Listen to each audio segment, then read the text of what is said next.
Senator from Washington. I thank the Senator from Maine for helping us coordinate this very important moment today, and I too want to recognize the presence of our former colleague who's playing such a great role in helping us commemorate next year as such a very important time for us to recognize the important role of women's voices in American politics.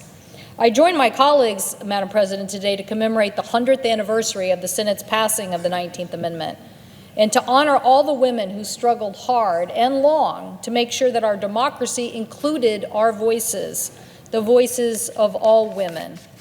Those women who saw the promise of the United States and fought for their place in it, those women helped craft a more perfect union. For nearly a century, these women fought to be heard, and their efforts fundamentally transformed our democracy and our country. I'm very proud to represent a state with a long tradition of women activists and leaders, but today I want to recognize two influential suffragists from my state, Emma Smith DeVoe and May Hutton. Both women were pioneers in the struggle to get the right to vote. In an era when women were given few opportunities, these two women refused to be held back.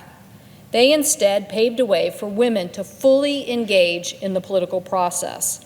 Tacoma resident Emma Smith DeVoe built the Washington Equal Suffrage Association and led the successful campaign to enshrine women's suffrage in Washington's state constitution a full 10 years ahead of the ratification of the 19th Amendment.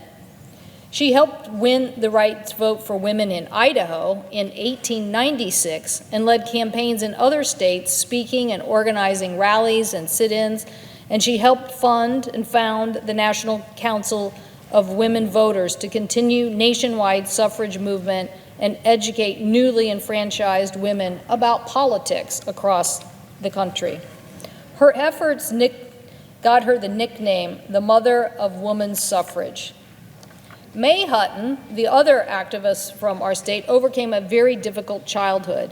She and her husband became successful entrepreneurs and devoted much of their self-made wealth to activism. When they moved to Spokane from Idaho in 1906, May actually lost her right to vote in the process, so she quickly set up to work to change that injustice and win the franchise for women in every state in the territory to vote. She wrote, quote, "Women should vote because they have the intelligence to vote. They should vote because it gives them the responsibilities, and the responsibilities fit women for all conditions of life. Equally, before the law, women should have a fair chance with men in the question of wages for the same work." There you go.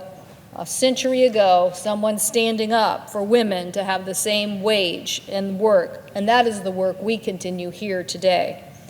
In other words, the enfranchisement of women means a square deal for all, end quote.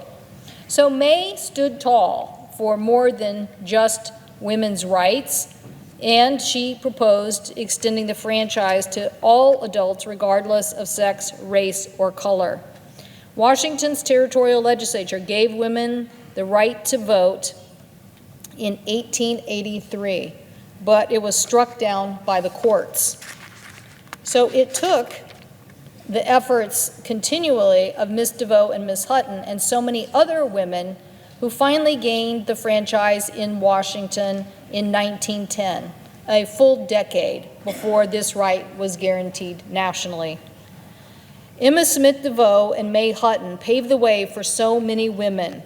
Washington is proud of their work. We're proud of their accomplishments.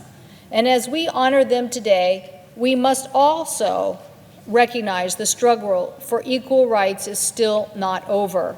We have more to do. We know that our country is stronger, more representative, more successful when we include women at every table, in every boardroom, and in every ballot box, and in every discussion in our families and in our communities.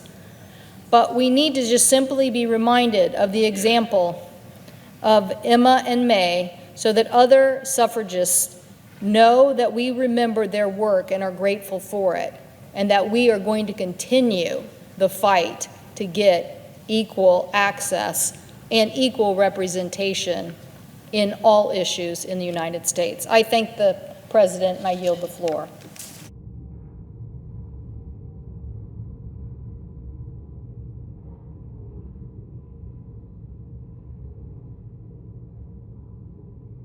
Madam President, Senator from